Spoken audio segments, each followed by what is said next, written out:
Okay. Oh, okay. We need to. Okay. Okay.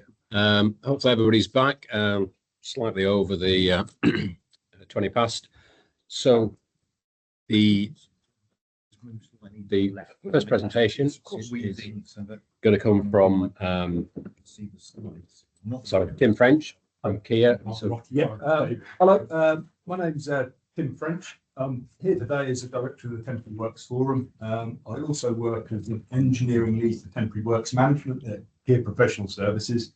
And I'm lucky enough to introduce Chris Law, who's a technical lead for 30 kilometres or delivery of 30 kilometres of HS2 from the tunnels of Great Missenden up to Quainton. And he's going to run through, well, what is a very interesting asset, the Small Dean Viaduct and the engineering delivery of it.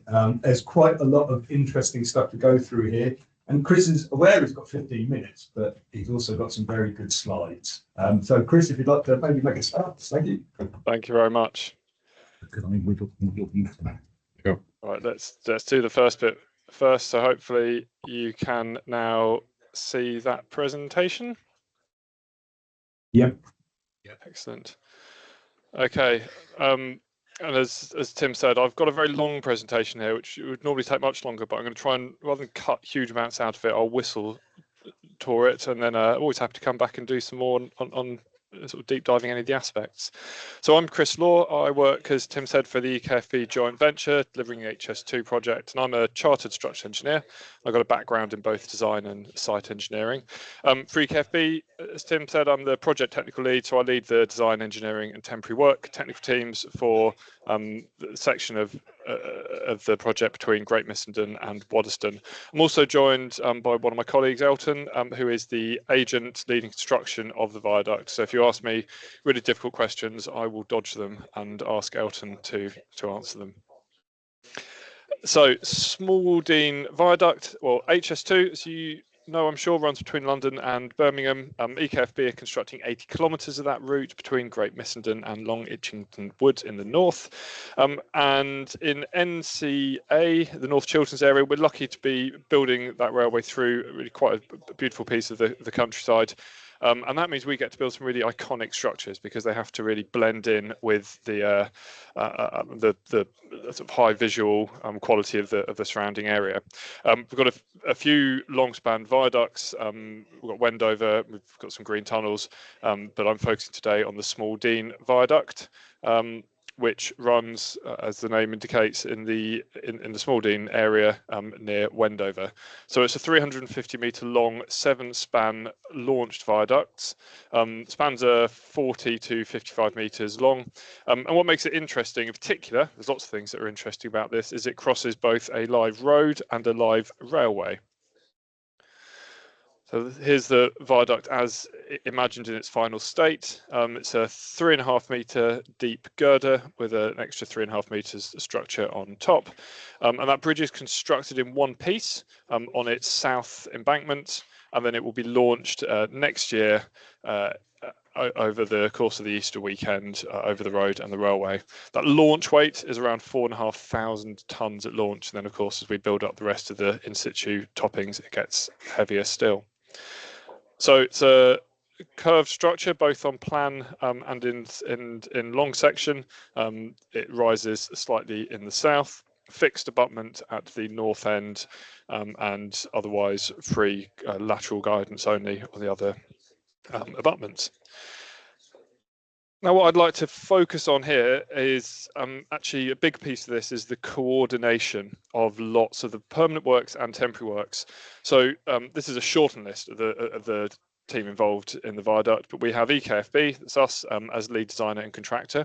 We have a permanent works designer of that viaduct itself. We then have a partner that constructs the steelwork and the viaduct and is responsible for the temporary works design of the launch itself.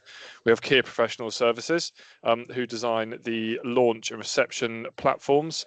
And then interestingly, we have Wentworth House, who are the the Cat3 checker for the overall launch, and they're also our checker for the lead temporary works coordination. So EKFB are responsible for coordinating all of the individual packages. And we see that as such a critical element that we then have a checker on our coordination, which is something that I think is increasingly recognised. Certainly when I started doing this 10 years ago, that was quite an unusual thing to see. It's a really key role. So here's the viaduct on plan. You can see on the right-hand side of the screen the launch area where the viaduct is being constructed, all 350 metres of it. Then the road running through the middle of the page, and then the railway down further down.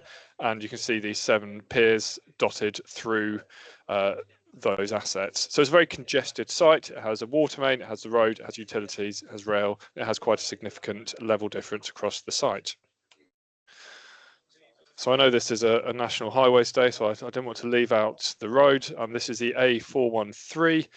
So we divert the A413 3 times. So the existing alignment allows us to build the majority of the piers for the viaduct. We then do a first phase diversion, which gets it out of the way of, you can see, pier 3, which is circled in red. We then do a second stage diversion to take it out of the way of pier 2, and then we finally construct it in its final state, much closer to both of those piers. You can imagine what we need there is space for the temporary works that allow the construction of those piers, and then the road can be brought much closer to them. So it's never straightforward. Just to give an indication of the level of temporary works required for just one of those piers and one of those stages, you can see a 15-inch pressurized trunk main running along the top of the road in its existing alignment. That first needs to be diverted. That then allows us to divert the road.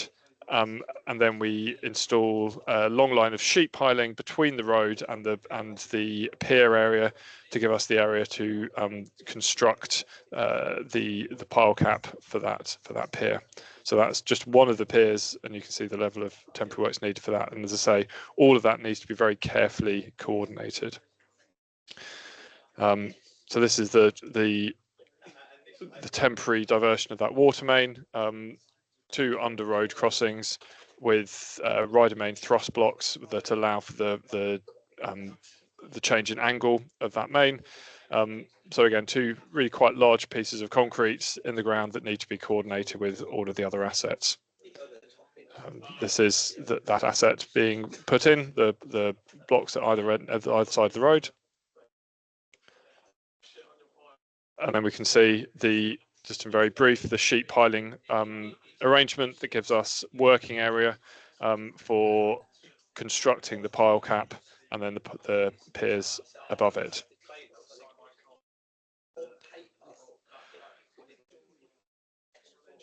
So pier construction, also quite a challenge. These are very high quality finish, high tolerance structures. To give that quality finish, they are constructing using a precast shell with reinforcement inside. So that sequence, in simple terms, is to obviously pile first.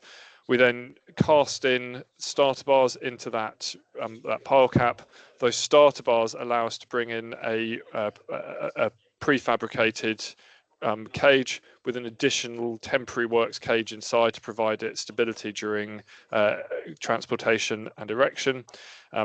Then the second of those shells is lifted over the top, and then we move on to the upper segments, which is a repeat of the same but more complex. So this time we have a flared hammerhead, again shell on first, and then a prefabricated reinforcement cage going inside. So in broad terms, that's quite a simple arrangement. We've done an awful lot of work to avoid, as far as possible, manual handling, especially fixing inside those shells, which would have been the default arrangement. So a lot of work there to coordinate the construction approach taken for those and remove the least safe activities. So alluded on it quickly before. Again, this is all about careful construction coordination and tolerance. So you can see in this picture the starter bars which are embedded in the pile cap. Those are cast into the pile cap using an initial template that gets them largely in the right place. They're then resurveyed, and this is the stiffening skeleton that goes into the permanent works reinforcement cage, is then adjusted as necessary to meet the on-site position of those starter bars, and that allows us for a fairly quick activity on site to bring the reinforcement cage with its skeleton in and couple it onto the starter bars. Again, pier hammerhead cage has been reanalyzed to give it the temporary stability both in transportation and lifting, the special cradle designed for the transportation of that, and that, as I said earlier, allows us to lift it directly onto site without any need to put people inside the hammerhead shell or the cage to fix it to the lower segments. Chris, we're just getting a strap across the top. If you could just obscuring part of the slide. And if you're seeing that, it says the room has exceeded its recommended capacity. Is that with you or is that with us? I think that's with you. Is it? It's not viewable on the online version, so it must be only in the room. Yeah, right, okay. Okay, well, yeah, I'm sure we can do it about that then. All right, sorry, go carry on. I'll keep going. Hopefully it's not obscuring the good bits. Just a few photos then of that pier being installed. So you can see exactly as the plan, pile cap in place, then having its reinforcement cage lifted on, and then the reinforcement, the precast shell over the top. Precast shells go in, then the stems then poured. That allows for the hammerhead to go on, scaffolding to be built around the hammerhead, and the reinforcement cage built in. You can see there, you can imagine even the scaffolding is quite a complex arrangement. It doesn't take stability from the stem, it's self-stabilizing, and one of the additional temporary works checks that we, I think I've just, has that just messed up the, no, sorry. One of the additional temporary works checks, as you can imagine, was the stability of those shells without the concrete inside them for their temporary stability during that operation. So you can see the hammerhead being installed, and the final arrangement, hammerhead neatly nested inside its shell. So conscious of time, the second operation, this is all leading up to the main launch itself. So we're about 3/4 of the way through those pier installations now, and then we are gearing up to next Easter's launch of the viaduct. So the viaduct itself is currently being built on its south embankment, and then in Easter next year we will begin that 350-metre long launch, which is an operation that will take place over the Easter weekend at about 10 metres an hour. So traditional launch nose at the front of the viaduct to allow it to meet its piers, and you can there see just the temporary bearing arrangements that go on the piers at either end. So it's a one weekend activity, but we do it in 4 stages, stopping short of each of the critical interfaces to allow us to reset, stop if necessary, and then proceed before going over the live road or the live rail. And just touching back on the coordination between the permanent works and temporary works, I won't try and talk you through the horrendous diagram that you can see in the top corner there, but that is the information flowing between the various design partners. And one of the interesting analyses that we do is this double check on the bending moment during the launch of the viaduct, and that's done both by the launch temporary works designer by Eiffage Metal, and also by our permanent works designer based on the same sequence. So we get two parties checking the structure for the capacity during that loading of the launch, and we got those two to within about 5% of each other, which is pretty encouraging. The last activity, once the bridge is launched, is of course to carefully jack it down. You can see each one of those lines on the slide here is a jacking operation.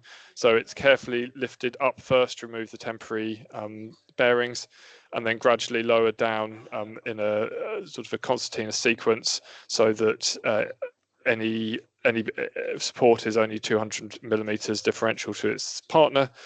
So we go through 2 or 3 stages to bring it gradually down onto its permanent bearings. And then lastly, the decks are poured. So mid-span decks to the twin composite poured first, lower level of the deck first, and then we come back and pour the upper deck, which is carried out with a form traveller rolling along. Again, mid-spans first, before pouring the hogging areas to lock in that capacity. And then last but not least, you can see more careful temporary works to support our parapets. These, you can imagine these are quite difficult to lift. They have lifting eyes in the side. They're not really symmetrical in any way, but carefully assessed for their balancing point to install those, and then they are held against the deck of the bridge while the stitch is poured to secure them in place. So really just coming back round for, I'm not sure how many of the boxes you can see on that, it looks slightly funny on my screen, but back round to the sort of theme of this, that temporary works coordination. You can see here all of the parties involved in those engineering controls, a number of checkers on individual elements, and then that overall check on the coordination first by our team as the sort of the controlling mind, and then with that second check by Wentworth House on the overall coordination. And as a final slide, hopefully if this will play, then I can show you how we hope the structure will look once it's finally installed. So you can see it's a tree-lined area here. We're in a very special piece of the country.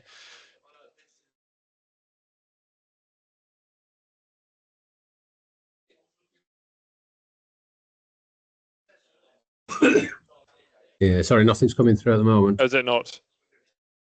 Okay, I'll tell you what, we'll give up on that.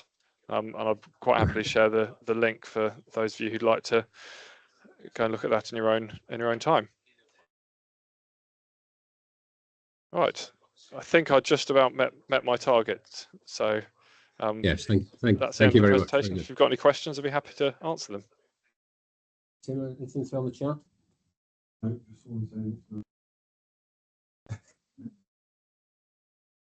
Anybody any questions in the room?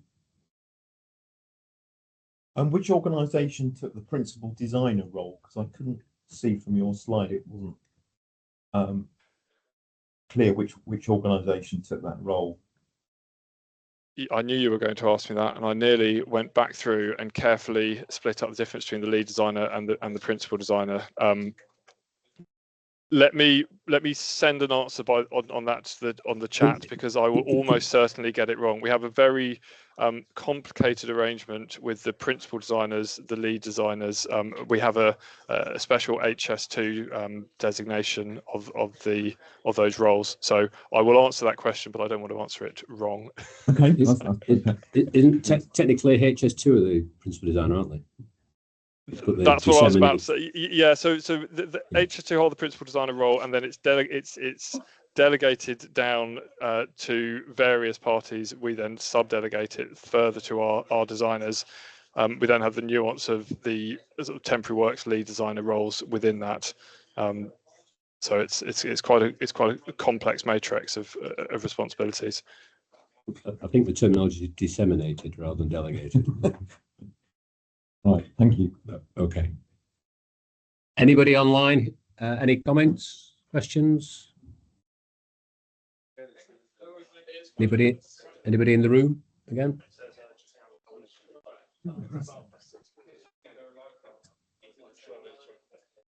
Yeah. Well, as Gordon has just said, yeah, very impressive project. Thank you very much for sharing the details. Very interesting. Comment from Sam, which I've just lost. Is that just confirming?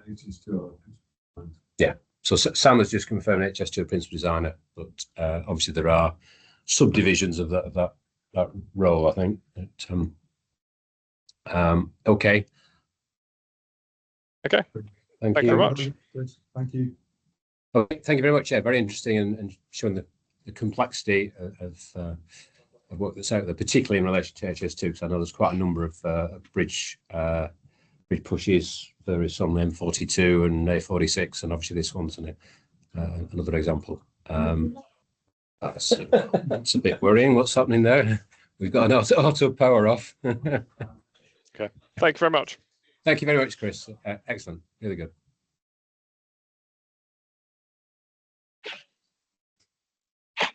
Oh.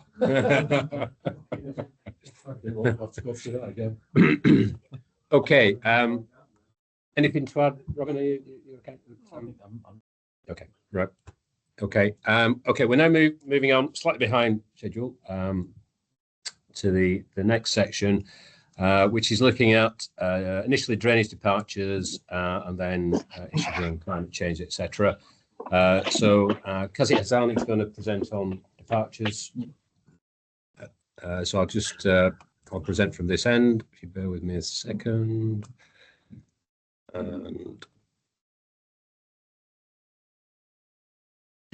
just need to share that. I need to do that one.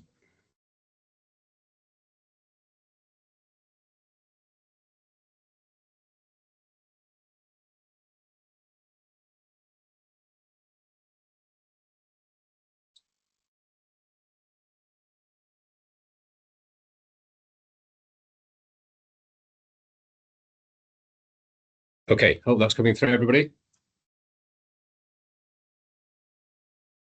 Have a thumbs up from somebody down there. Are you seeing? Nothing coming through yet, Doug. Nothing's come through yet. Should be sharing. Let's see, it's on that. Yeah, it's true. It's true. Bear with me a second. Doug, your laptop seems to be frozen. So I Oh. can see you moving in the room, but your screen on your laptop Right. is frozen. Okay. Maybe if I put the camera back on. Yeah, I've not actually presented from my laptop today. Let's try that again.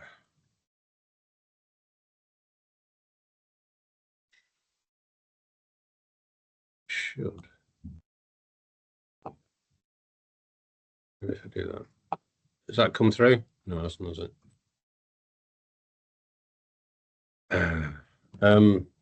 Right, try again, Doug. See if it works this time. Sharing.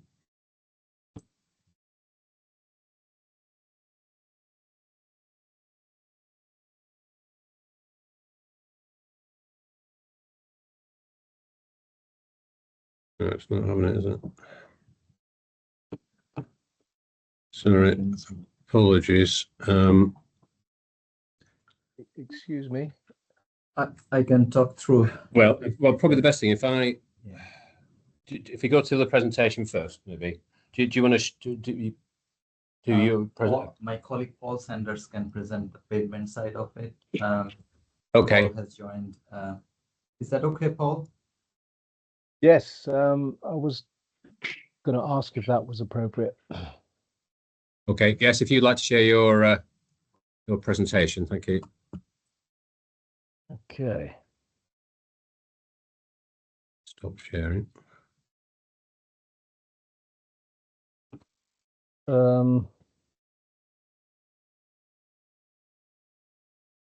Can anybody see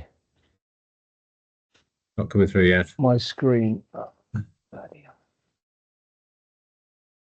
let's do it the other way around. Yeah. Okay. Yeah, that's come through. Right. Well, I'm trying to turn it into a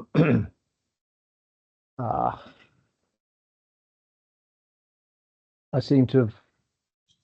What can you see on your screen? So I've got. It's a split screen, but we can see the main slide, so that's okay. Okay. Sorry about this. I wasn't expecting to be performing at the moment. Anyway, I was asked to produce a couple of slides on drainage departures, in particular cross carriageway crossings. Kazi is our drainage lead. I'm just a pavements monkey and get involved with cross carriageway trenches because they disturb the pavement. Anyway, so we have got a bit of an issue with some of the departures that we're getting. They're not given the attention that they perhaps merit, and there's a lot of them. So I guess it's a lot to do with more to do with technology and lights and power than it is drainage, but the same approach follows. Departure, we need two basic considerations to be fulfilled. One is good justification for not following the standard, and that is where quite often people fall down a bit. And then, of course, secondly, it's what you're going to do in place of the standard, i.e. good, in this case, good reinstatement details. And why are we worried about it? It's because we generate more unplanned maintenance with cracking, poor ride quality, and our pavements KPI is linked. Well, a big component of it is surface regularity and ride quality, and if we don't manage to keep our pavements in a nice even state, we lose out on our KPI, which is not good. Okay, we need a little bit of help when people are preparing departures. We don't get any input from the geotechnical team, and we do need a note from these guys to say, yes, you're going to be okay to dig a trench through there. We don't expect to find any obstructions, any services or whatever else. And secondly, we'd like to know if people are aware of what I'm calling habitually poor practice. We understand that our standards are not perfect and they're on the always being updated. So we like to put the effort into the right places, but we don't know because we don't use the standards. We just write them. And there's an email address if needed. Just so that you get a flavour of what we're looking for reinstatements, depending on depth and width and pavement, the existing pavement structure. We typically get backfill with using concrete, and with a long thin aspect ratio, we tend to get early cracking in the concrete, which then can reflect up through the asphalt, leading to, unfortunately, longitudinal cracking in the surface, and that can be the wheel path. So we like something in the concrete, a mesh, to help control the cracking, and then we say geosynthetic. I've made a spelling mistake there. Geosynthetic to suppress reflective cracking, concrete backfill. So that's belt and braces depending on the thickness of the asphalt overlay. We are a bit concerned sometimes with the adoption of a vertical trench, depending on the materials that you're digging into. They can leave voids which don't get filled properly and then lead to some settlement over time. Anyway, that's this is a detail that we haven't got in the standards, but I'm happy to discuss it with people if and when they need a few tips. And that's basically it, really. That's me. National Highways email address. Now I'm not sure, Kazi, if that's sufficient for your needs. Paul, I had sent you an email with the attachment I had presentation. I was just wondering whether you have got it and you could open and share your screen from your side on the drainage. Where did you send me the email? Sorry, Just right now, just literally right. Okay. I need to go and have a look. All right.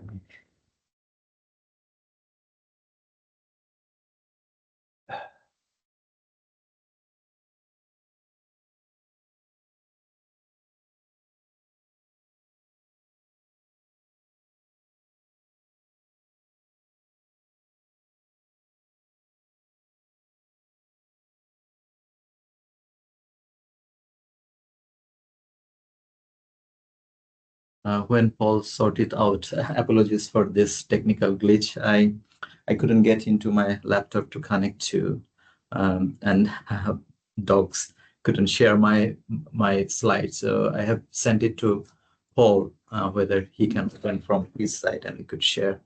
But if we fail to share the presentations, I think I can still pass the message. Oh, it's coming. This is all a bit of a mystery, Kazi. Oh. What exactly have you got here? Can you scroll down, because I tap on to select all the attachment. Is it not coming? Is there Probably one of those ones at the top. Roll down.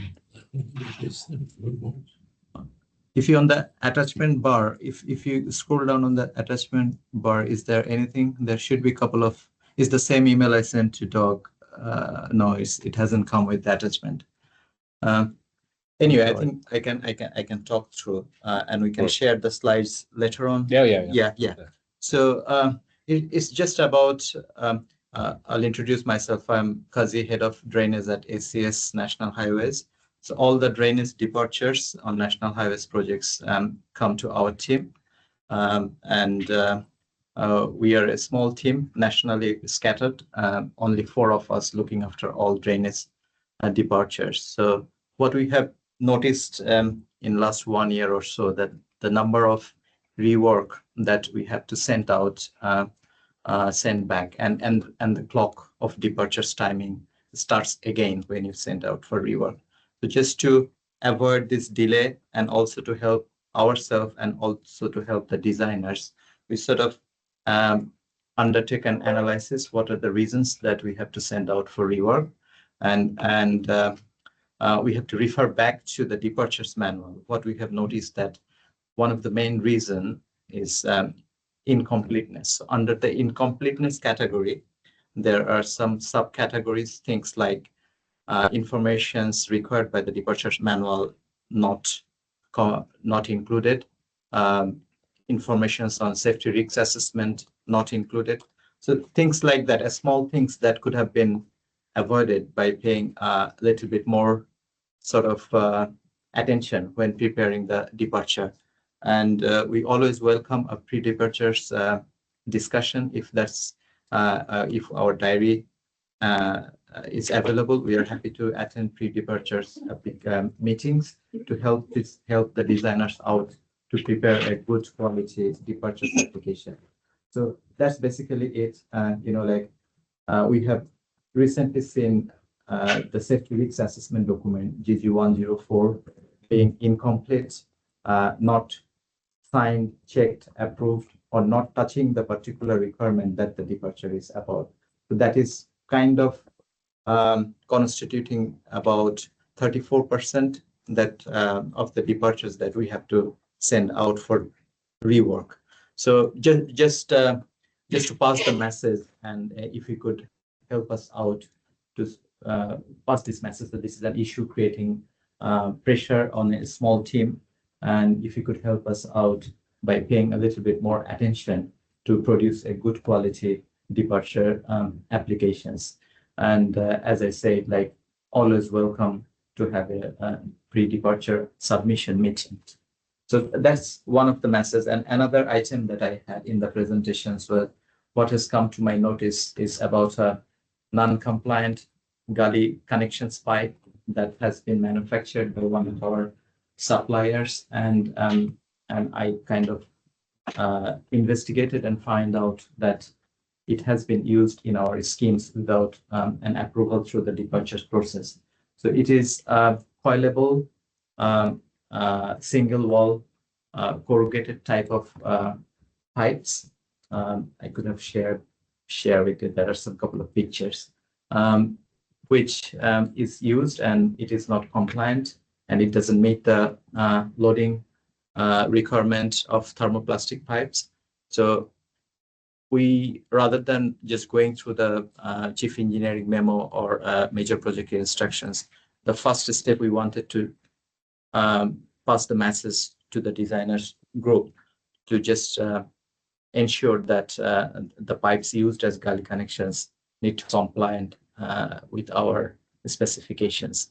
And if it is proposed, it needs to be get approved through the departures applications. And we have done a research.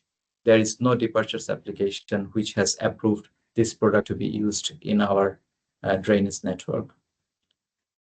So these are the two items I wanted to share. I think that's all from me, and Paul has covered it. Thank you very much. And any questions? Any questions out there? So I have requested Doug to share these slides with the attendees, so you know what I talked about. Yeah. Well, yeah, we'll share this out, and then obviously we need to share this then with our drainage teams. Yeah. To get the message out. Yeah. Thank you. Okay. Thank you. Yeah, sorry about the slight glitch. I'm not quite sure why it's not sharing, but so Chris, you're going to present now. Stuart. Sorry. Hopefully you're able to share your screen. Let's have a go.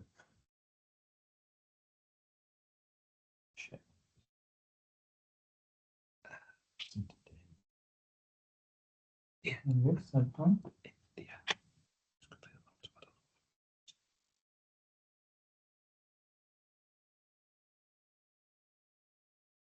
Seems okay. Yep. Right. Okay. Can everybody hear me? Okay. I'll assume that in yes, big lightning for the world. Yes, I can hear you. Thank you. Thanks for the feedback. Okay. Okay. Right. Thank you for the opportunity to give you a brief presentation at this meeting. My name is Stuart Crisp. I'm UK manager for a company called Advanced Drainage Systems, or ADS, which is not particularly well known in the UK. So I'll just very quickly give you a brief introduction on the next slide as to who we are. But essentially what I'm really looking to do is introduce you to a particular type of proprietary below ground stormwater attenuation and treatment system called StormTech, which generically falls under a category of arch-shaped structures, which again is not so well known over here in the UK. So let me just run through the scope. We will look at what I believe are the most commonly used proprietary below ground suds attenuation systems. We will then put StormTech alongside those often used systems. And because this seems to be a departure theme moment, because we have a unique product that isn't currently recognised within National Highways specification documentation, I will need to go through the departure route, and that's where I need the help of you folk, because I need projects that will require below ground suds attenuation and treatment systems, and I hope that you will see the benefits of this particular system as advantageous over the alternatives that you might otherwise be using. So just to give you a flavour of who Advanced Drainage Systems is, or ADS as we call ourselves, we're an American company. We are pretty big. We have a rapidly growing sales revenue, which currently is of the order of $3.5 billion a year. And most of that is in North America, where we are market leaders of specialist drainage product manufacturing. And our next largest competitor is about a tenth of our size. So we're not well known over here, but we're extremely well known over there. We're publicly quoted on the New York Stock Exchange. We have an internal circular economy because we're also one of North America's largest recyclers of post-consumer and post-industrial plastics, much of which will find its way into our own products where standards permit us to do so. But other than that, then we will use our reprocessed material and trade it on the open market. So just to give you a flavour of who we are, we have an international presence, including over here in the UK, but only quite recently have we strategically, purposefully put boots on the ground to actually develop and expand our presence in overseas territories. So getting straight on to my knitting, looking at proprietary below ground attenuation systems, when a decision is reached that you will be requiring a below ground solution, then in my experience, the most commonly encountered alternatives are permeable concrete block paving, geocellular crates, and large diameter pipes. There are others, of course, but certainly I believe that these on the left-hand column of the slide are the most commonly encountered forms of proprietary below ground sludge attenuation systems. And the little pluses and minuses really just relate to headline pros and cons, so advantages and disadvantages of each of the systems. I don't have time to go into each of those lines in detail, but I'm hoping that those of you that are drainage specialists and familiar with these systems will immediately relate to those particular comments that are being made. One aspect that I want to focus on within geocellular crates is the aspect of maintenance. And within the Syria C753 document, the SUDS manual, there is perhaps a little known or overlooked piece of information which relates to quantifying sediment loading and looking at and trying to quantify sediment loads into proprietary systems and quantifying the means by which one would access for inspection and maintenance and cleaning out of the systems. And within the SUDS manual, it is very clear that any form of attenuation must have sediment management. And that sediment management must be effective and it must be well maintained. Otherwise, your sediment finds its way into your structure and that could be ruinous. And particularly when you have what are recognized as difficult to clean systems, then you will have a continuous accumulation of sediment that you cannot shift. You cannot get it all out. And geocellular crates are generally recognized as difficult to clean systems. And so within the SUDS manual, the recommendation is that for difficult to clean systems, you'd have done your hydraulic design, you'd have calculated the attenuated volume that you require, and then you upsize by 10%. And that upsizing basically is to offset the loss of storage volume over time due to sedimentation. If I had £1 for every time I've seen the application of upsizing, I'd have £1. It's a very rarely, if at all, applied factor.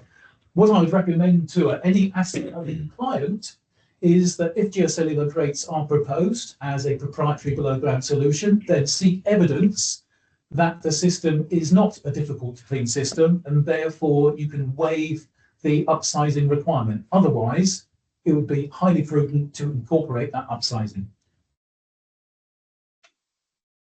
So when we look at the three most commonly deployed below ground solutions, you will see that there are various reasons why we might each of those as a favoured solution.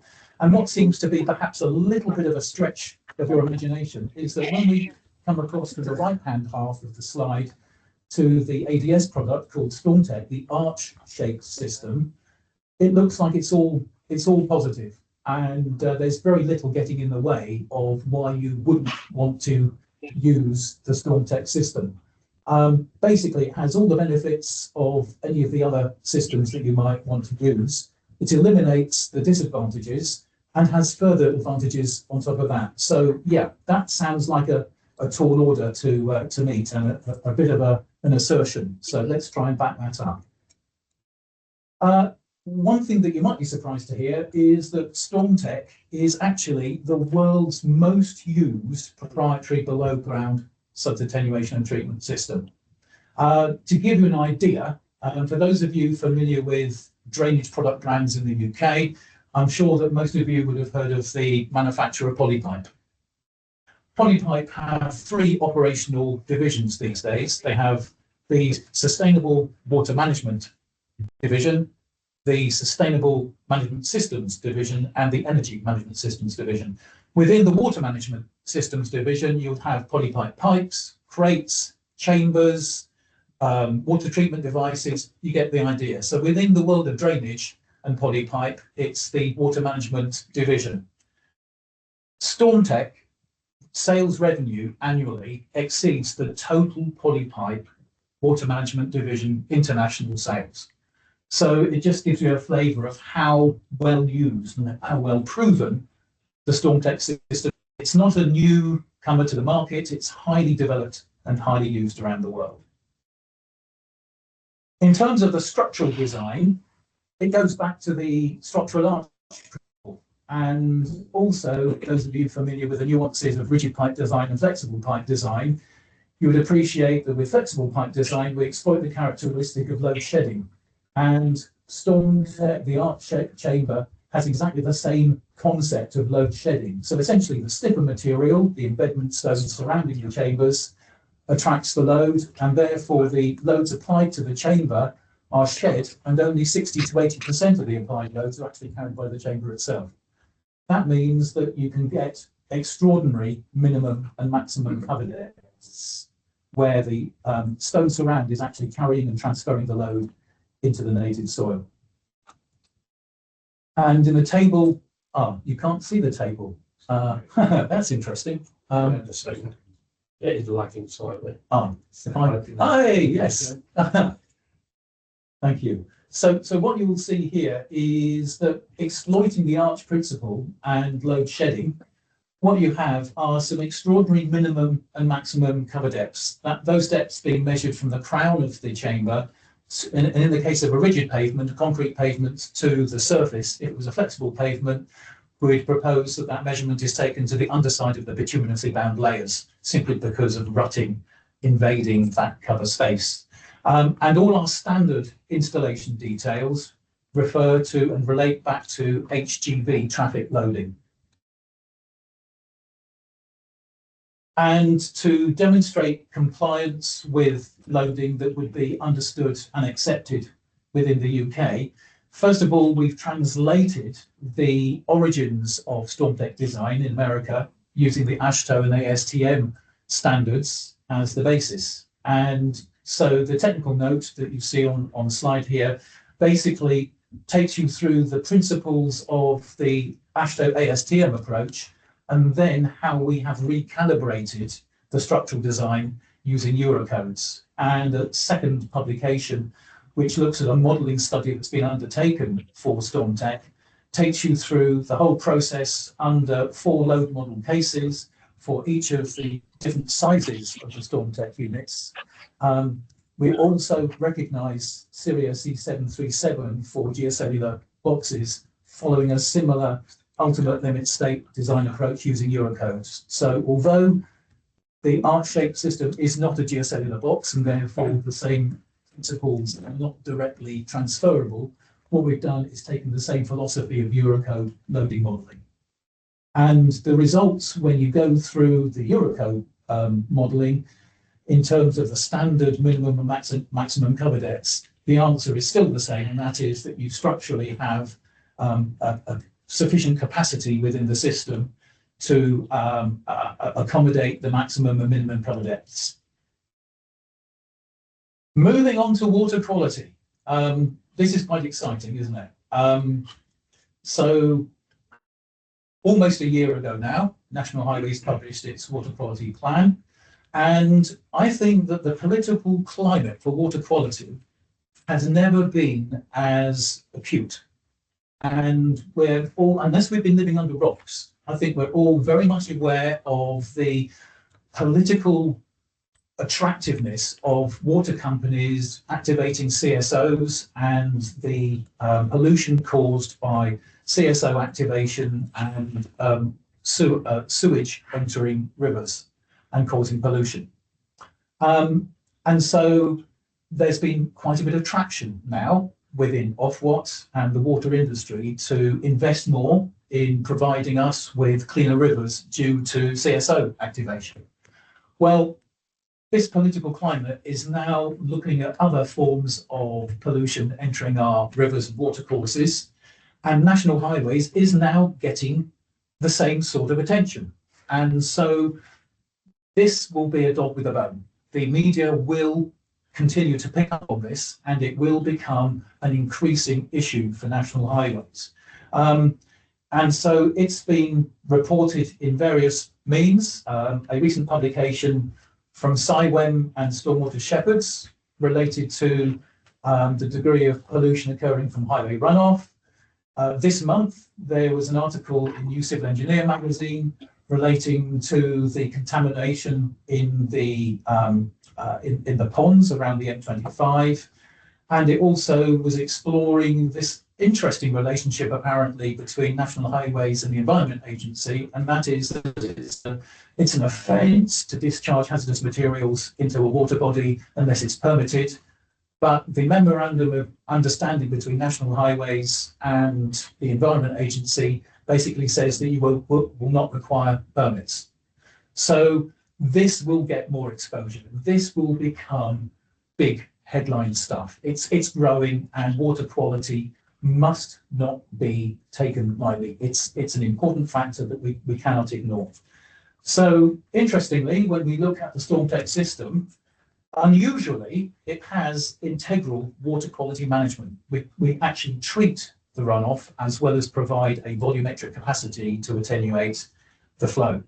And there are 4 treatment stages within the system.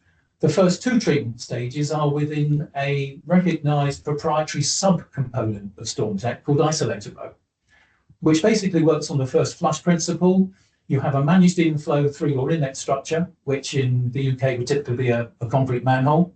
And you would set first flush into the isolator row, the first row of chambers of the system, at a low invert. And you would set your manifold section at a high invert, which would only activate once you have breached your first flush flow rate. An alternative would be to put a weir inside your chamber. So either way, you manage your inflow and create a system where only the dirty water is exclusively sent into isolator row. And the 2 treatment stages are essentially sedimentation, gravity separation if you prefer, and filtration through the bed of that row, which has a woven geotextile fabric, a proprietary specification of fabric, which provides filtration. So the 2 treatment stages of sedimentation and filtration give you your first line of defense and sediment management within that system. And then your 3rd and 4th treatment stages are essentially adsorption onto the stones surrounding the chambers, and then biodegradation through the bacteria breaking material down. Very much analogous to the treatment stages that have been proven and demonstrated in permeable concrete block pavements, for example. So you have a very effective treatment system within the StormTech arrangement. And again, a lag. The right-hand column of this table, NJCAT, for those of you familiar with water quality treatment devices, there are 2 recognized world-leading authorities on setting test protocols for stormwater quality treatment devices. One is in Germany called the Deutsche Institute of Bautechnik, DIBT, and the other is based in the United States, and that's the New Jersey Corporation for Advanced Technology, or NJCAT. And they set various test protocols for water quality treatment devices targeting various contaminant species. And what you'll see in the right-hand column is that the test relevant for the isolator row subcomponent of StormTech is known as a filtration protocol, where we are looking fundamentally at removal of TSS, total suspended solids. And the removal efficiency is over 80%. And the adjacent column and the first column, 84% and 83% respectively for TSS, you'll see that different studies have come up with a very, very similar result for TSS management.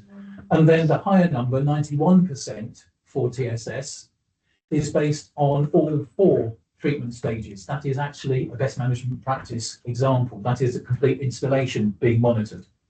And what you'll also in various of these other tests, different contaminants have been measured in terms of the removal efficiency. Now, within the SUDS manual, mitigation indices are provided for vegetative solutions, but not for proprietary solutions. And British Water has now published a document which provides a calculation methodology to determine mitigation indices for manufactured treatment devices. And isolator row has been third-party tested to NJCAT, as you saw on the previous slide, and those results have been recalibrated under the British Water how-to guide to determine the mitigation indices for TSS, metals and hydrocarbons. And all this information is freely available on the adspipe.co.uk website. You can download all these documents that you see on the slide here, which include third-party verification of the treatment capability of the system. And what you see here is a table relating to the different sizes of the system and the treatment flow rate that is capable for an individual chamber that you can then scale up as a row of chambers for isolator row.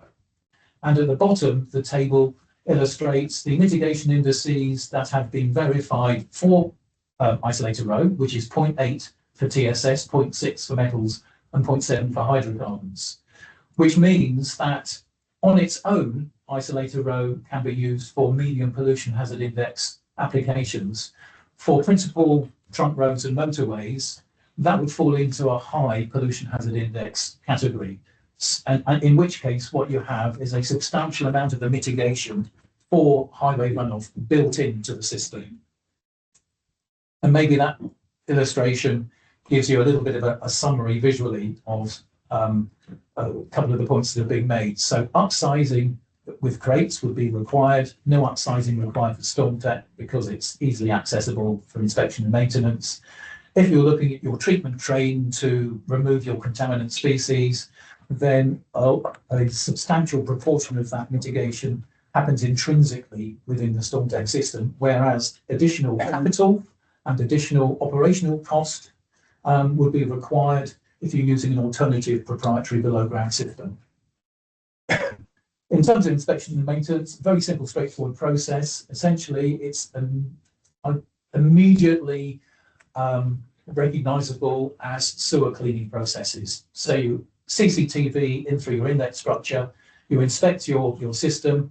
When you've got about 75 to 80 millimeters of accumulated sediment along the length of your isolator row chamber, you will use a rear-facing high-pressure nozzle, 45-degree splay, something that you'd use for a large diameter pipe or culvert, flush the material back into your inlet structure, vacuum tanker, remove the material, dispose of it.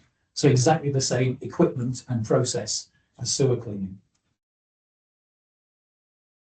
There's a lag. That was a big lag. So in terms of the standards that are the origins of the design of StormTech, it's AASHTO and ASTM based. And the combination of the structural design and the specification standards gives you assurances in terms of structural integrity and product quality. There is now an ISO standard for arch-shaped structures, ISO 4982. So we do have something. We don't have a British standard, but the ISO standard is perhaps more acceptable to the UK market than an ASTM. And lag again. Okay, and certainly specific to the UK market, there is BBA certification and also an EAD an approval, which is really the forerunner to CE or UKCA marking for the system. And just a quick word about embodied carbon.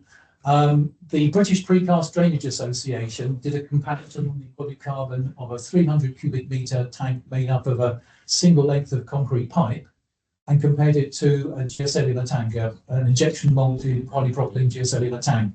And what I did was I mirrored the same calculation methodology and reference source data to produce the extension to this table with StormTech on the end. This is work in progress. This is not a third-party verified report, but the initial conclusions are extremely favourable towards StormTech. So what I believe you have with StormTech as an alternative to the established and recognised proprietary below-ground systems is something that has high structural integrity, has intrinsic water quality management, can reduce capital cost, reduce operational cost, and provide you with reduced carbon.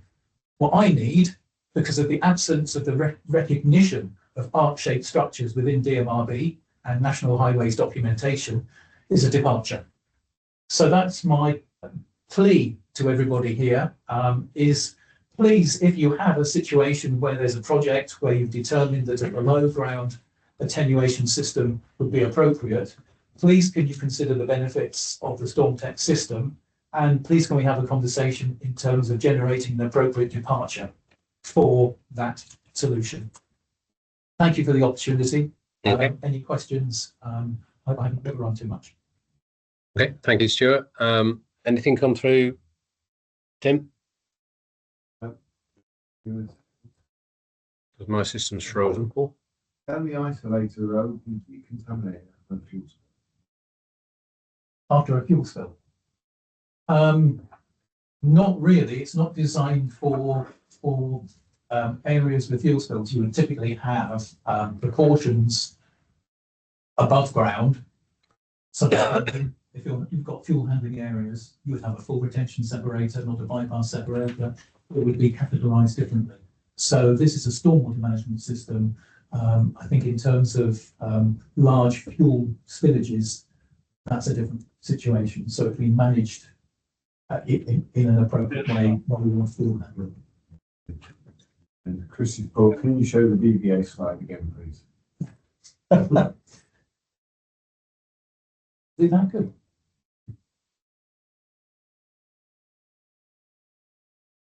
No, we can share that as part of the presentation. Yeah, I'll send you a PDF version. Yeah. Okay. I'm a bit conscious of time now. So, okay. Thank you. If there's any more questions, we can pick those up in the chat, etc. So we're now moving across to the task and finish groups. So a quick update on our 5 task and finish groups. Tim, can you bring up the slides? Excellent. So over to Mark, who's going to update on the health and safety file digitalisation piece. Okay, well, good afternoon, everyone. Yep, just to provide an update on where this has got to. As a task and finish group, it's in a pretty late stage now. The main work is done. The concept has been proved, and now I'm writing up the final report, and we're trying to engage support within National Highways. So next slide, please, Tim. So that's a slide that I've presented in previous PD working groups, just breaking down the various tasks, subtasks that we've worked on. The first 5 have all been completed. I'm not going to go through the details. Next slide, please, Tim.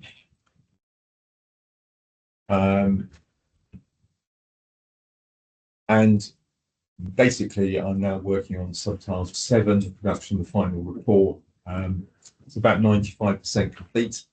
I've engaged services, my colleague Doug, to do a technical review on that before it's issued initially to National Highways Limited, to have a look through before it's circulated more widely. Next slide, please, Tim.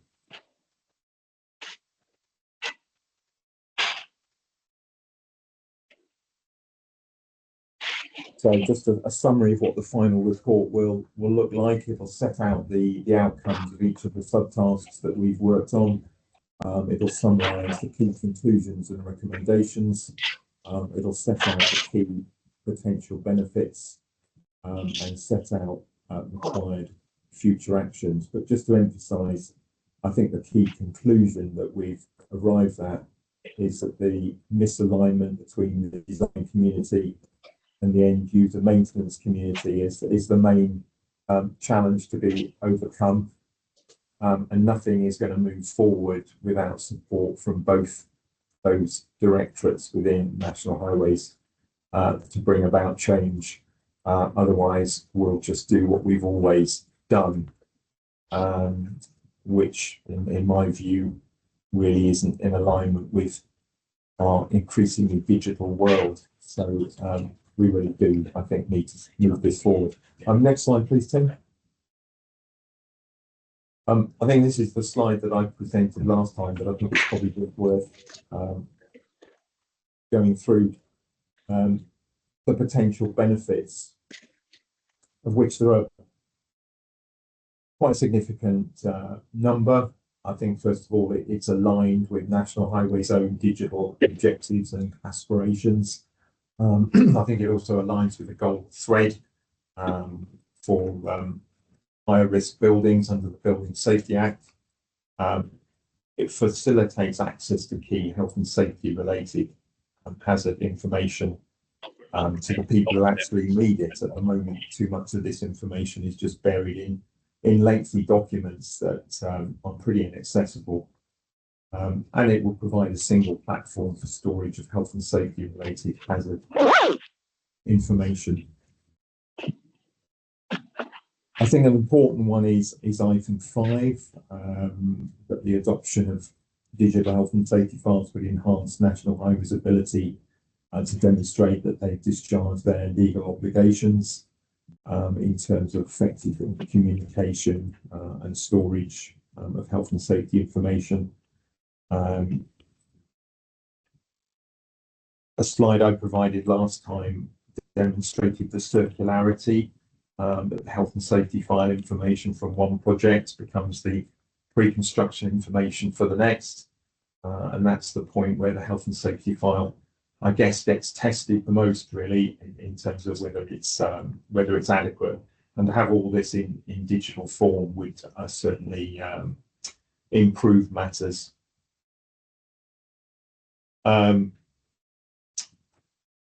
Updating of health and safety files is a challenge.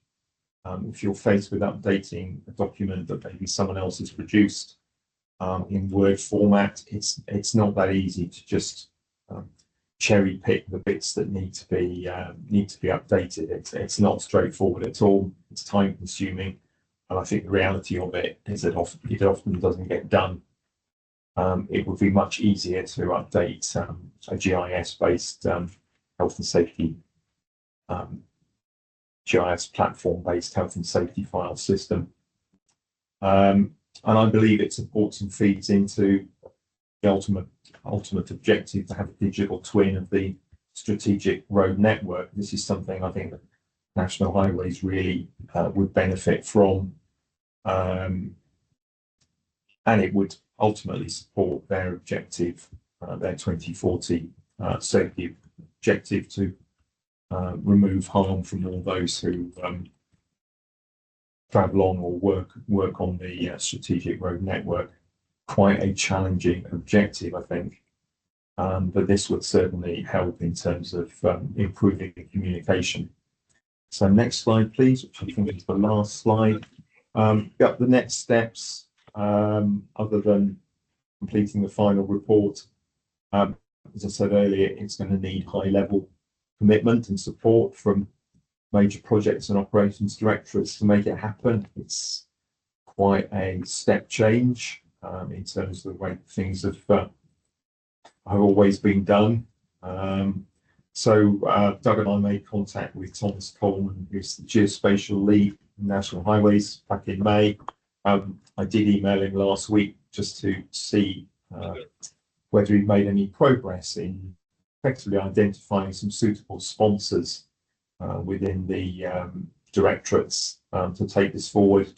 I know he was on leave last week, and it's still trawling through his inbox, so I haven't heard anything as yet, but I'll chase that.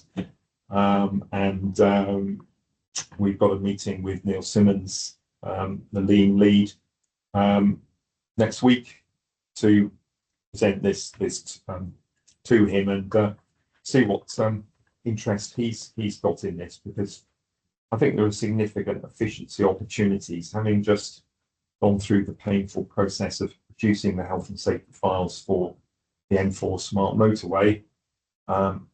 Made me realise just how convoluted and time consuming this is, and there has to be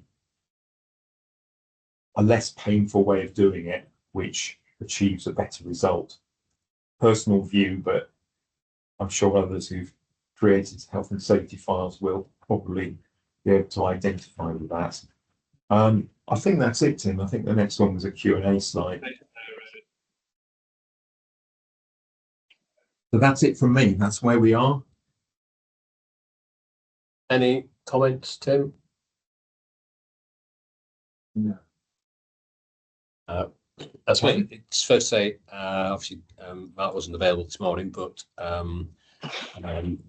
the discussions, particularly on health and safety file and data input and GIS, etc., came up on a number of the presentations, I think it's fair to say, and it all links together, doesn't it, ultimately? And yeah, we really need to push that sort of buy-in from the client and improving health and safety in GIS and whatever systems that we can agree with the client. So hopefully in the next period we can move things forward with likes of Thomas Coleman and Neil Simmons, etc., which would be, I think, of value to everybody.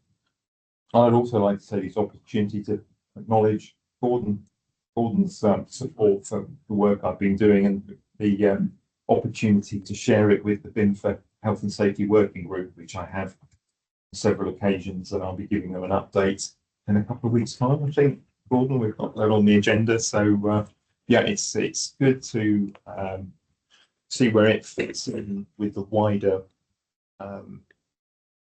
other sectors, the building sector, rail sector, etc.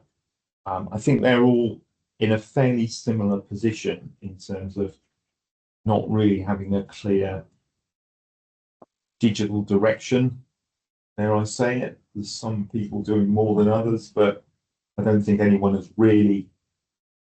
It's the complexity of interpreting L153, which seems to be the biggest problem. Some of the building, BIM for housing, for example, we've got a platform there quite a long way further ahead in. Also, Ryan Tennyson with Scottish Beaches, so Scottish schools, they're quite well ahead in terms of document structures and systems that retrieve information and documents. But they still are in a position where they have a bucket called health and safety file, and somebody really has to populate that bucket. That's the real issue. It's the extra input into the information in that health and safety file bucket. So the technical problems of retrieving information can be solved. It's much more the straightforward, well, it's not necessarily straightforward, interpreting what risk information goes into the health and safety file bucket. I guess that's the point.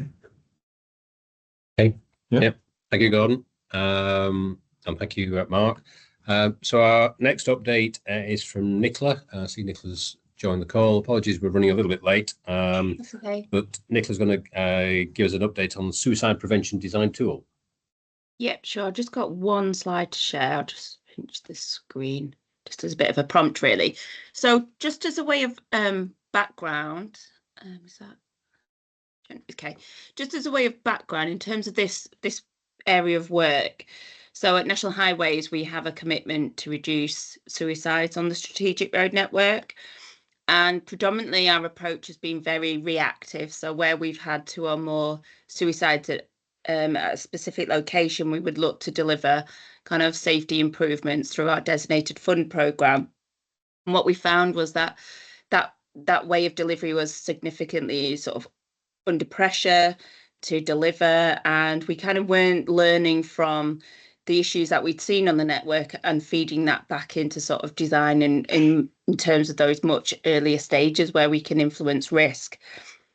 We started to look at kind of those risk factors of why, a particular location might see suicide events on our network and others might not.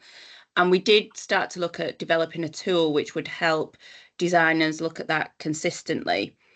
Now that kind of, I know it's titled the Suicide Prevention Risk Tool, but that's kind of developed more into a new standard. So instead of looking at kind of a tool that we can use, we've looked at the requirement to consider suicide risk in the design phase and then how the tools might support that requirement.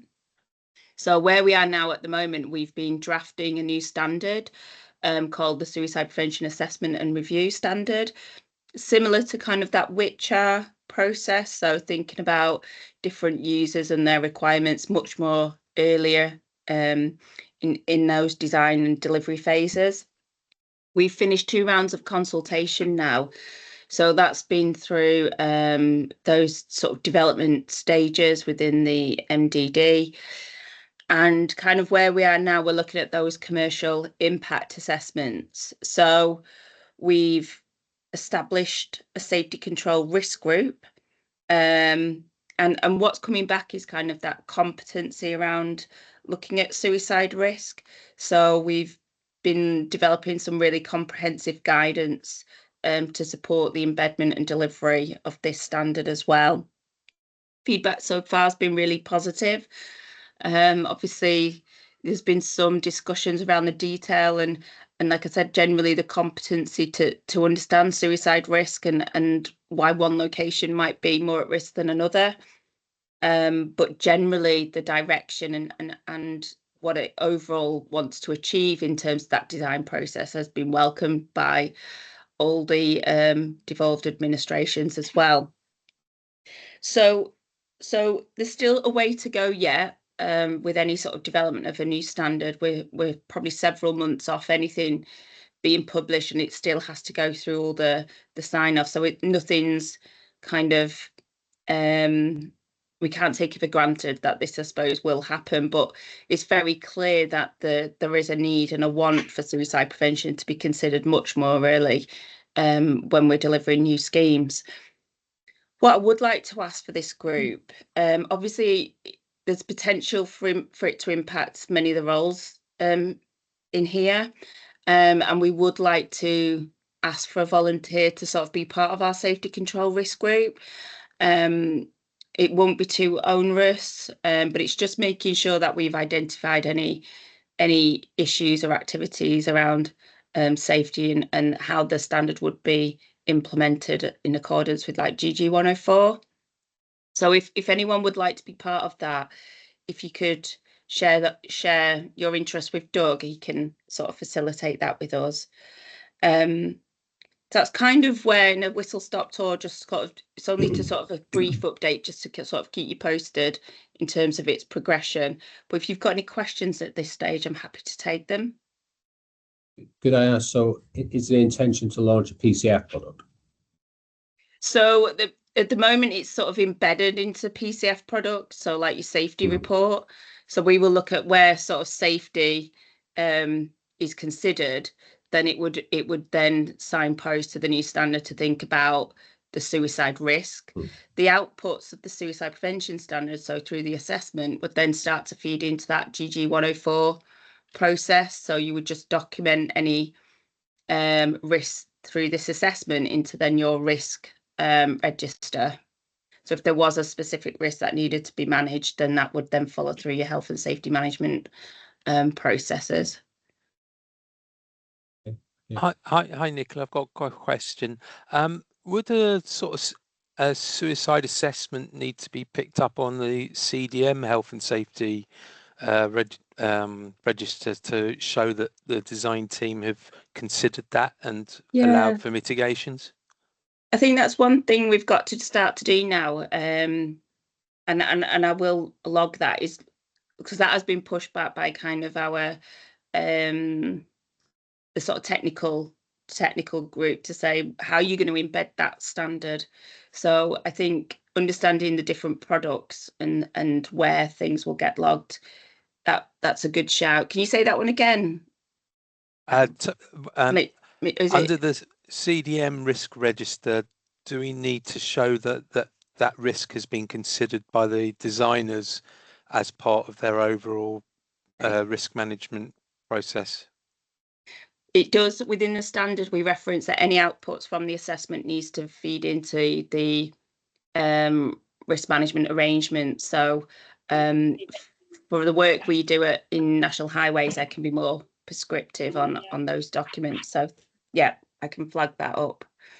Okay, brilliant. Because we're working on a project where it has been mentioned in passing, but it'd be worth knowing whether we should actually log that as a specific risk that we've checked for that and we've applied certain design criteria to mitigate it. Yeah, we'll make sure that's sort of linked in with those other standards and requirements. Okay. Any other questions, Tim? Okay. Do you think you'll be in a position to report back at our next meeting, which is a Teams call in October, 31st Yeah, of October? definitely. We definitely should be. We've got a programme where it's going to get technical sign off from our chair in the next month or so. So I'd at least be able to give you a more firm sort of programme in terms of when we expect it to sort of get, Mike to sign it off and sort of be published. So yeah, I'd love to come back if that's okay. Okay, excellent. Thank you very much, Nicola, for the update. And yeah, if there's anything else you want from the group, and obviously we'll ask for a volunteer to join the safety control risk group. So if anybody on the call is interested, if you let me know through the chat, and we'll pass details on. Yeah, that would be great, because it shouldn't be too onerous, hopefully. So yeah, we would appreciate your views in that process. Thank you. Yeah, that's good, Nicola. Thank you. It's Paul Dennis from Arab here. Yeah, just to say I'd like to volunteer to be part of that group. We found it really useful engaging with you guys on the A417, where we had really high bridges and local psychiatric centres and one thing and another. So it's actually opened my eyes to it. So we need to consider more of our projects. So yeah, count me in, Nicola, that'd be good. Fab, brilliant, thank you. Okay, and great. Okay, thank you very much. And thanks, Doug. Okay. Bye. Okay. Bye now. Okay. The next task and finish update, Martin, and he's already up there. So away you go, Martin. Thank you. Thank you, Doug. Mine's a fairly short and sweet update. I don't think we've met that often since the last one of these groups. So my slides are kind of quite simple if I could just get it to work. So just a reminder, we have a terms of reference with these core objectives. I will kind of send you the slides, Doug, to add into the pack. And we've got a terms of reference now, happy to share that. We had a very long list of possible activities that we could do, which I think we could have added to forever. And through a kind of process of both voting and then discussion, we identified 4 that we thought we wanted to prioritise and work on.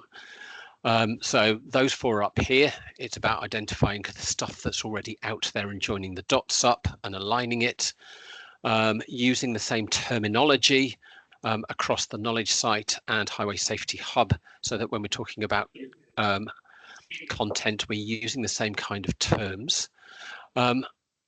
Improved trend analysis from HART, and we had a discussion earlier this morning about being able to feed into the next iteration of HART, so definitely interested in getting involved there. I have a conversation with Stu Evans, who's part of the larger kind of Home Safe and Well team next week about something different, so I'm going to check in with him at the same time. But we had a wider conversation about inspection data, and I think we're still looking to see where some of that data might sit, to see if that's a better data source. So if anyone on the call or who kind of picks this up afterwards has an idea for other sources of potential data, then it would be good to share that, please. And we also talked about getting better feedback from our operational colleagues about whole life design problem areas, because we're quite poor within highways at pulling in learning at the point it would have biggest impact to make better decisions. in kind of major construction schemes.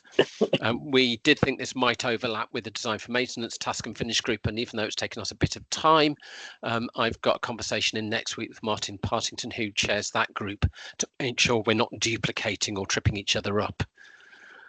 So that's where we're up to at the moment.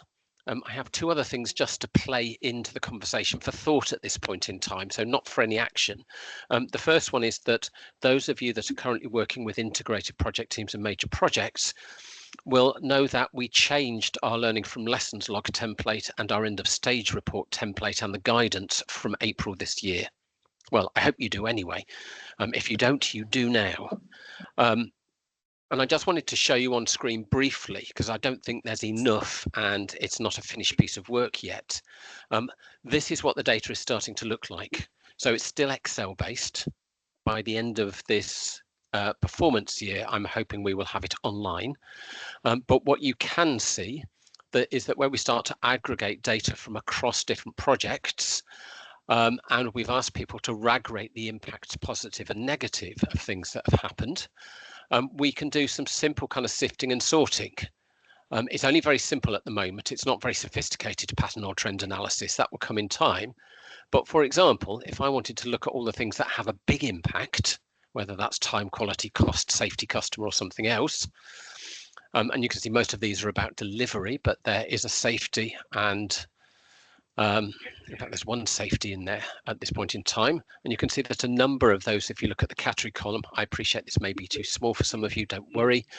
We can filter by category. So we have a number of categories in the log, so I can decide that I just want to look at design ones, which is not necessarily just design and safety, but so it means that we can start to interrogate the learning from lessons log data in a much more proactive way.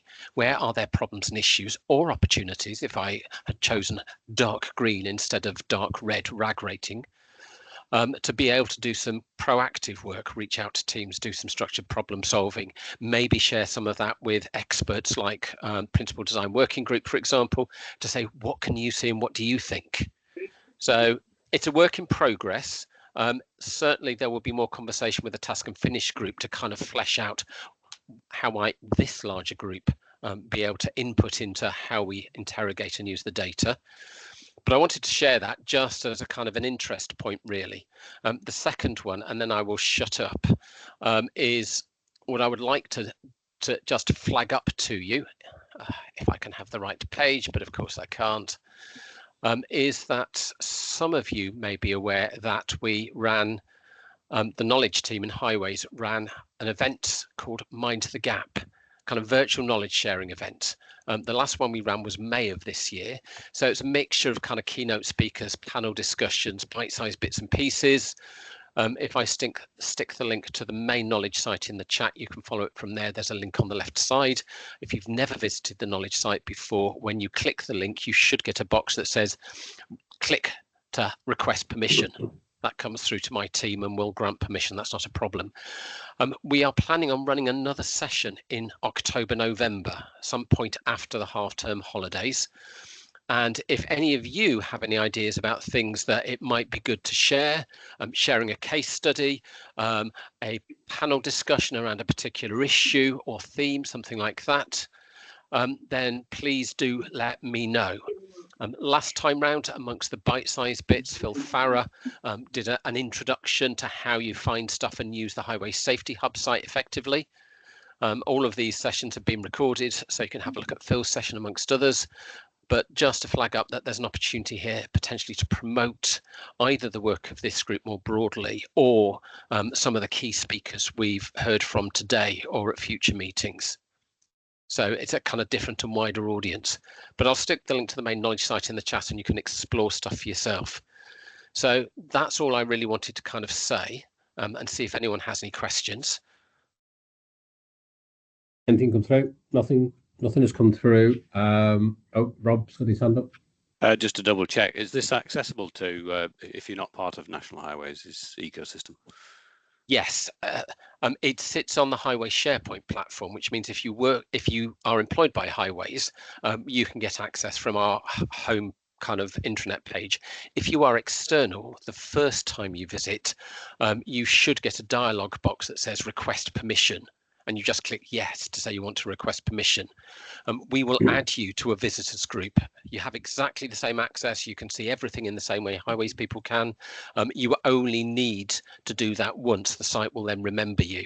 So if you've never visited before, Robert, then if I stick the link in the chat, you should get that dialog box and you should then be able to get access.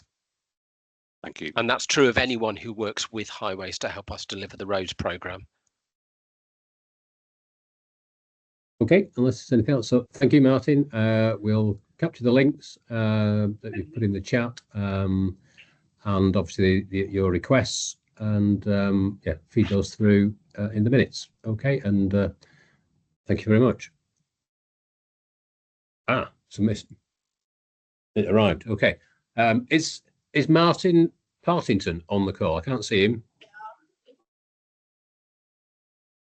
Okay, I'll assume he's not. He sent 1 or 2 slides through just to quickly update on the Safety Shares group. As you can see, details there. So the group's met 3 times, July, well, in the interim period, and it will be meeting again on the 30th of July, 27th of August, and 24th September.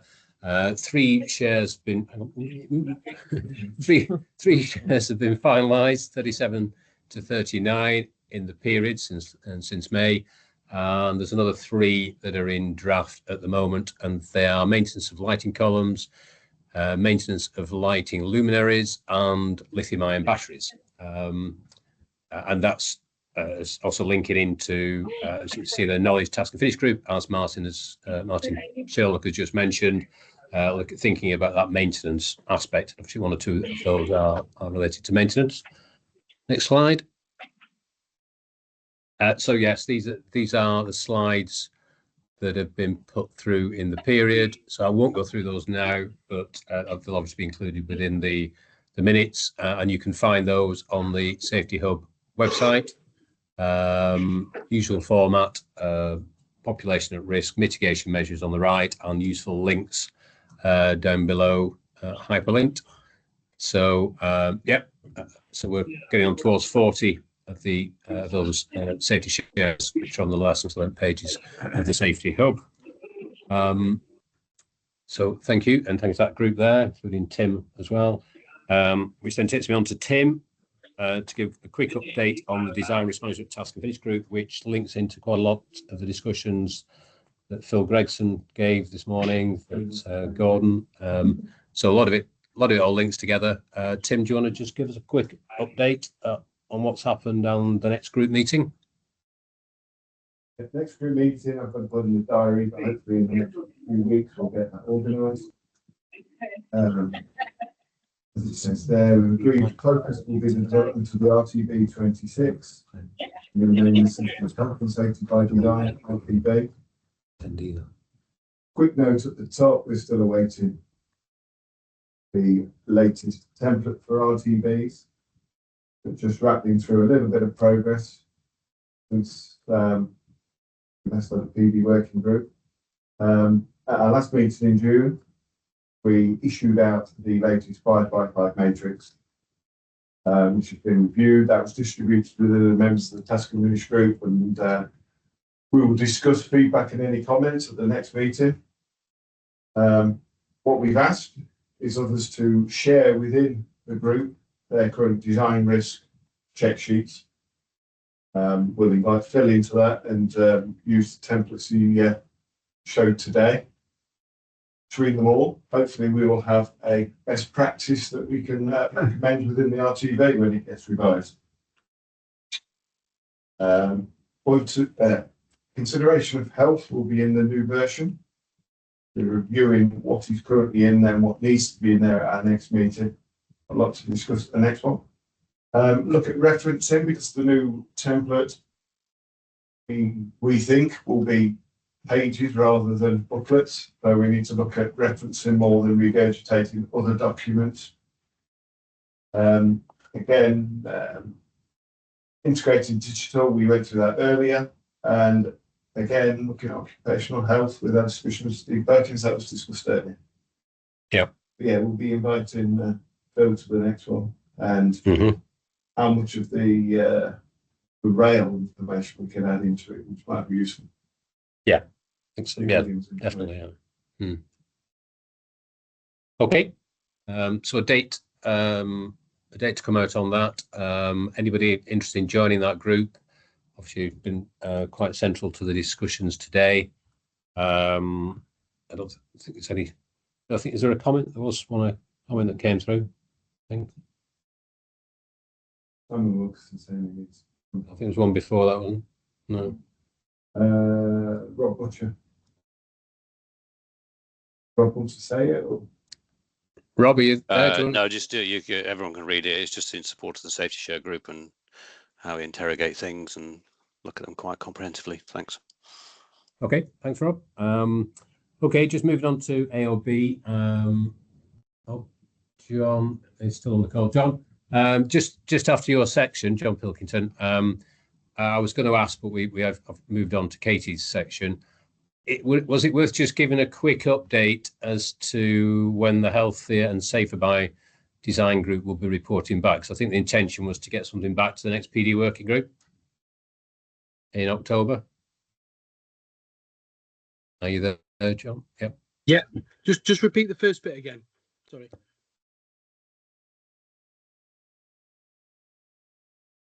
Doug? Yeah, go on. Sorry. Yeah. Yeah. No, it was just the first bit. I missed the first bit. Oh, sorry. Yeah. No, I was just saying. I think in the update you gave, I was just going to ask what were the timescales. I think there was an aspiration to report back at next PD working group with outputs from the Health and Safety by Design group. Yeah. So with regards to the tool, we've said sort of 3 to 6 months, because obviously we've got holiday season rapidly approaching. So I'm hoping we'll have an update at the next PD working group in October, and then probably a developed tool early next year, if that makes sense. And the common intent. Yeah. So for the January, there's a meeting penciled in for end of January then. Yeah. Yeah. Sorry, you were saying, John. Sorry. And then hopefully the common intent should be signed off, and we should be getting that sort of launched imminently. Okay. Okay, that was the only issue I was going to raise. Is there anything else in terms of AOB from anybody on the call? I know we've lost quite a few from the call now, but anybody in the room? Assuming not, if I could give a sort of a big thank you to Atkins and John in particular for sterling work today and IT and everything else and food. So thank you very much. Our next call is on the 31st of October. It will be a Teams call, and we're looking to focus in on a number of topics, including Zero Harm 2040, an IRAP, presentation from the National Highways Asset Management Strategy Team, and an occupational health update, as I mentioned earlier, from Steve Perkins, amongst the other usual updates that from the task and finish groups, etc. If there's anybody with any topics they'd like to bring or discuss, or safety moments, etc., please feed them through, and I'll look to try and incorporate where we can within the agenda. Other than that, thank you very much, everybody, and I think it's been very useful session with lots of great presentations. Thank you for everybody who's presented today, and there's been quite a common theme around design risk and data capture, etc. So that's all been very useful. We'll get the minutes out as soon as we can, including presentations, and make the recording available for those who've missed, and try and catch up with the Masters Rising and one or two other actions that have been flagged up during today's presentations. So, okay, thank you very much, everybody, and all the best for the rest of the day. Thanks, Doug. Yep. Thanks, Doug. Thanks all. Cheers, Doug. Thank you very much. Okay. Bye. Thanks, Doug. Cheers all. Thanks all. Cheers. Bye.